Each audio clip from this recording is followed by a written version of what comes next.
राजस्थान के चूरू जिले से कोई 135 किलोमीटर दूर मालसर गांव में आज की ये रात बिल्कुल घुप अंधेरी रात है। अमावस गुजरे अभी 5 ही दिन तो हुए हैं। इस घनी काली अंधेरी रात के अंधेरे में 2 सफेद रंग की बोलेरो गाड़ी बड़ी रफ्तार से आती हैं और गांव से कोई 1 किलोमीटर दूर आकर खड़ी हो जाती हैं।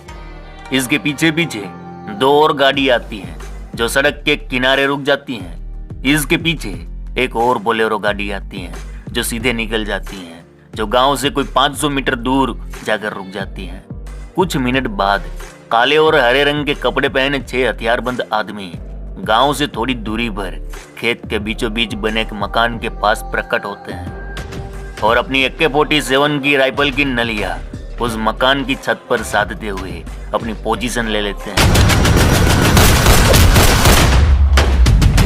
इस घनघोर काली रात में काले कपड़े पहने ये 6 आदमी कोई आम नागरिक या अपराधी नहीं थे, बल्कि ये राजस्थान स्पेशल ऑपरेशन ग्रुप यानी SOG के ट्रैक कमांडो है। गांव से किलोमीटर दूर रुकी 2 बोलेरो गाड़ी SOG की हैं, उसके अंदर भी SOG के जवान मुस्तैद है। इसके साथ 2 और गाड़ियां जो लोकल पुलिस की है। इसके अलावा गांव से 500 मीटर दूर रुकी गाड़ी भी SOG की है, जिसके अंदर SOG का DSP अपनी टीम के साथ स्टैंड बाय मोड पर बैठा है। अभी 1 साल पहले ही SOG के चीफ बने दिनेश MN ने पिछले 1-2 दिन में लगातार इस लोकेशन का मुआयना किया था और आज रात एक बार फिर दिनेश MN इस ट्रैप जोन का निरीक्षण कर रहे हैं और मन ही मन ईश्वर से प्रार्थना भी। अरे मामा, आज की रात दिनेश MN की जगह कोई निरा नास्तिक भी होता तो वो भी अपने दोनों हाथ जोड़े भगवान से प्रार्थना कर रहा होता, क्योंकि जून की ये घनघोर काली रात कुछ थी ही ऐसी।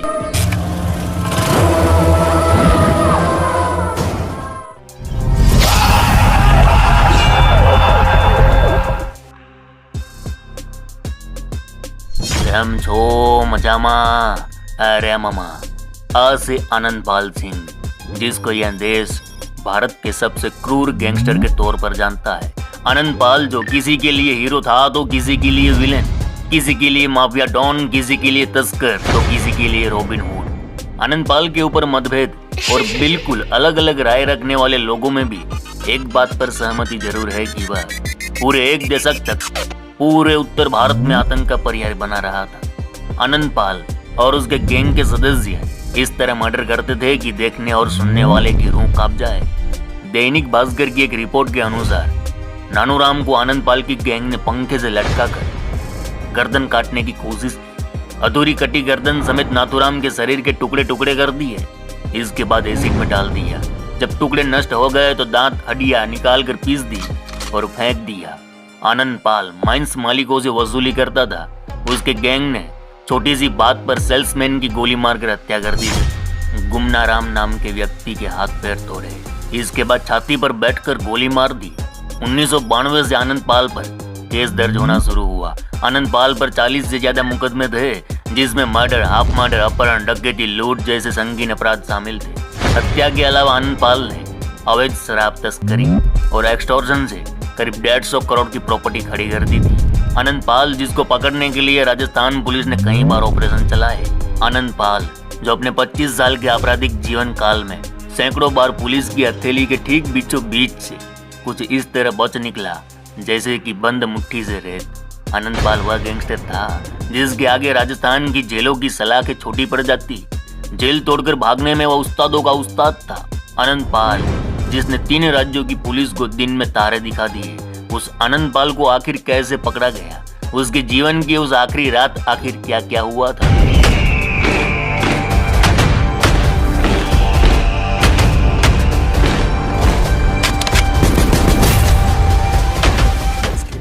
आनंदपाल एनकाउंटर की एक कहानी शुरू होती है जून 2016 से। दरअसल 2016 में दिनेश MN को राजस्थान में SOG का IG बनाया गया था। राजस्थान में SOG को स्पेशल ऑपरेशन के लिए बनाया गया था। यह यूनिट गैंगस्टरिज्म और टेररिस्ट एक्टिविटी के खिलाफ काम करता है। जिस समय दिनेश MN ने यह पद संभाला, उस समय आनंदपाल फरार चल रहा था और पूरे राजस्थान में उसने भौकाल मचाया हुआ था। वही आनंदपाल राजस्थान के कदावर नेताओं के लिए भी काम करता, जिस कारण अब कई राजनीतिक ताकतें उसे खल्लास करना चाहती थी। क्योंकि उन लोगों को डर था कि कहीं आनंद पाल उनके राज न खोल दे। इधर दिनेश एमएन के नेतृत्व में एसओजी ने जो प्लान बनाया उसके मुख्य 3 पॉइंट थे। पहला ये कि आनंद पाल से पहले उसके गुर्गों को जेल में डालकर पूरे नेटवर्क को तोड़ना, दूसरा आनंद पाल गैंग से जुड़ी बेनामी संपत्ति को जब्त करना और तीसरा इन सबको सजा दिलवाना। एसओजी ने सबसे पहले बीकानेर और नागौर पुलिस समेत अलग अलग जिलों की पुलिस की मदद लेकर आनंद पाल गैंग से जुड़े पूरे नेटवर्क की डिटेल निकालनी शुरू की। अब अलग अलग मामलों में उनके गुर्गों को गिरफ्तार कर सजा दिलाना शुरू हुआ। इस पड़ताल से ये फायदा हुआ कि 3 अलग अलग केस में आनंद पाल के हार्डकोर क्रिमिनलों के गैंग से 20 से 25 लोगों को आजीवन कारावास की सजा हो गई। धीरे धीरे गैंग टूटने लगा, एक्टिव मेंबर कम होने लगे। इसके अलावा आनंद पाल गैंग की 120 करोड़ से ज्यादा की बेनामी संपत्ति सरकार ने जब्त कर ली। धीरे धीरे आनंद पाल गैंग के 150 के करीब गुर्गे शिकंजे में आ चुके थे। इधर दिनेश एमएन के नेतृत्व में एसओजी की एक और टीम आनंद पाल के पीछे लगी थी। बीकानेर में दुर्गादत्त नाम का पुलिस कांस्टेबल किसी मामले में सस्पेंड चल रहा था। दुर्गादत्त को भी एसओजी की इसी टीम का हिस्सा बनाया गया और ह्यूमन इंटेलिजेंस जुटाने पर लगाया गया। 12 जून 2017 के दिन इसमें कामयाबी मिली। दुर्गादत्त ने आनंद पाल गैंग से जुड़े एक शख्स को इन्फॉर्मर के तौर पर तैयार किया। रात 12 बजे दिनेश एमएन से बात कराकर उस युवक को सुरक्षा का भरोसा दिया गया। दिनेश एमएन ने रात 1 बजे अपनी वर्दी के साथ फोटो खींचकर दुर्गादत्त को भेजा और उस युवक को भरोसा दिलाया। यहीं से आनंद पाल की गैंग में घुसपैठ करने में एसओजी कामयाब हुई। धीरे धीरे उसके भाई और उसकी लोकेशन जुटाई गई, कई नंबर को सर्विलांस पर लिया गया और आखिरकार एक रोज सटीक सूचना पर आनंद पाल के भाई और उसके गुर्गे को पकड़ा। एसओजी के लिए आनंद पाल तक पहुंचने के द्वार यहीं से खुलने वाले हैं। कैसे? तो अब जो मैं कहानी बताने जा रहा हूँ उसे गौर से सुनिएगा। अरे मामा, आनंद पाल के भाई को पकड़ना इतना जरूरी क्यों था, यह जानने के लिए हमें थोड़ा पीछे जाना पड़ेगा। 3 सितंबर 2015 आनंद पाल राजस्थान पुलिस की गिरफ्त में था। उस रोज नागौर जिले की डिडवाना कोर्ट में आनंद पाल की पेशी थी। कोर्ट की कार्रवाई खत्म होने के बाद जब आनंद पाल को वापस जेल ले जाया जा रहा था तब बीच रास्ते में आनंद पाल के भाई विक्की और उसके साथियों ने हथियारों के बल पर पुलिस काफिले पर धावा बोल दिया। धड़ाधड़ गोलियां चली और फिल्मी स्टाइल में आनंद पाल को छुड़ाकर फरार हो गए। एसओजी को तभी से आनंद पाल के भाई विक्की और उसके साथियों की तलाश थी, क्योंकि ये लोग ही जानते थे कि आनंद पाल कहाँ है। 2017 में आनंद पाल का भाई विक्की उर्फ रुपेश और आनंद पाल का करीबी दोस्त देवेंद्र उर्फ गट्टू गैंग मेंबर की मुखबिरी के चलते एसओजी के हत्थे चढ़े तो दोनों को आईजी दिनेश एमएन के कार्यालय लाया गया, जहां दोनों को 3rd डिग्री दी गई। दोनों की काफी दिनों तक पूछताछ चली, बावजूद दोनों ने मुंह नहीं खोला। आखिरकार एसओजी ने दोनों को अलग अलग कर पूछताछ शुरू की। दोनों को एनकाउंटर का डर दिखाया गया।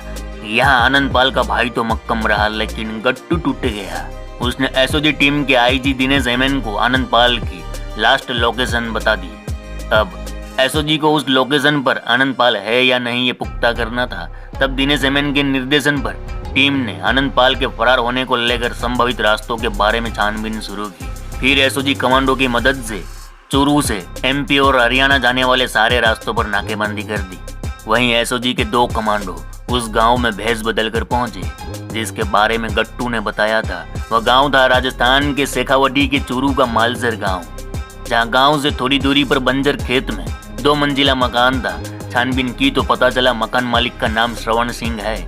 कमांडो ने और पूछताछ की तो पता चला यहाँ इस घर में कई दिनों से एक शख्स रह रहा है। तगड़ी कदकाठी दबंग किस्म का लग रहा है। भेष बदल कर आए कमांडो को समझते देर नहीं लगी कि ये होना हो आनंद पाल ही है।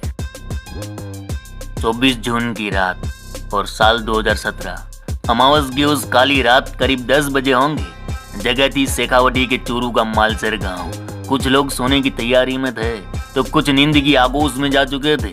सब कुछ सही चल रहा था, लेकिन गांव वालों को यह पता नहीं था कि गांव में एसओजी के खूंखार कमांडो का बेड़ा उतर चुका है। गांव वालों को तो यह भी पता नहीं था कि शांत सी दिखने वाली ये अमावस की रात आज काली नागिन बनकर तांडव करने वाली है। गांव वालों को यह भी पता नहीं था कि हमारे गांव में राजस्थान ही नहीं बल्कि पूरे उत्तर भारत का मोस्ट वांटेड गैंगस्टर आनंद पाल पनाह लिए छिपा हुआ है। एसओजी के कमांडो का बेड़ा अपने AK-47 राइफल की नलिया उस मकान की ओर साधते हुए अपनी पोजीशन ले चुका था। एमएन दिनेश भी वहां पहुंच चुके थे। लोकल पुलिस का एक बड़ा काफिला मकान को चारों ओर से घेर कर घात लगा चुका था। तभी दिनेश एमएन माइक उठाते हैं और बड़ी जोर की आवाज में वार्निंग देते हुए बोलते हैं, हम जानते हैं आनंद पाल इसी मकान में छिपा हुआ है, जिंदा रहना है तो अपने आप को कानून के हवाले कर दो। इतना बोलते ही मकान की छत से धार धार धार गोलियां पुलिस काबिले पर टूट पड़ी। पुलिस वाले बच तो गए, लेकिन एक बात पक्की हो चुकी थी, आनंद पाल झुक जाए ऐसा हो नहीं सकता। बताया जाता है फिर पुलिस ने जवाबी फायरिंग की। कोई आधे घंटे तक मुठभेड़ चली, 100 से ज्यादा गोलियां बरसी, गोलीबारी थमी, पुलिस टीम अंदर घुसी। वहां खून से लथपथ जमीन पर पड़े आनंद पाल सिंह की सांसें थम चुकी थी, लेकिन अब भी AK-47 उसके हाथ में थी, उंगलियां ट्रिगर पर थी, लेकिन अब इसके कोई मायने नहीं रहे। आत्मा देह छोड़ चुकी थी। तो इस तरह उत्तर भारत के सबसे बड़े गैंगस्टर आनंद पाल सिंह का एनकाउंटर हुआ था मामा। आनंद पाल कहीं के लिए रॉबिन हुड था तो कहीं के लिए खूंखार अपराधी। आप आनंद पाल के बारे में क्या सोचते हैं कमेंट में जरूर बताना। चलो इस गुज्जू भाई का राम राम, मिलते हैं फिर।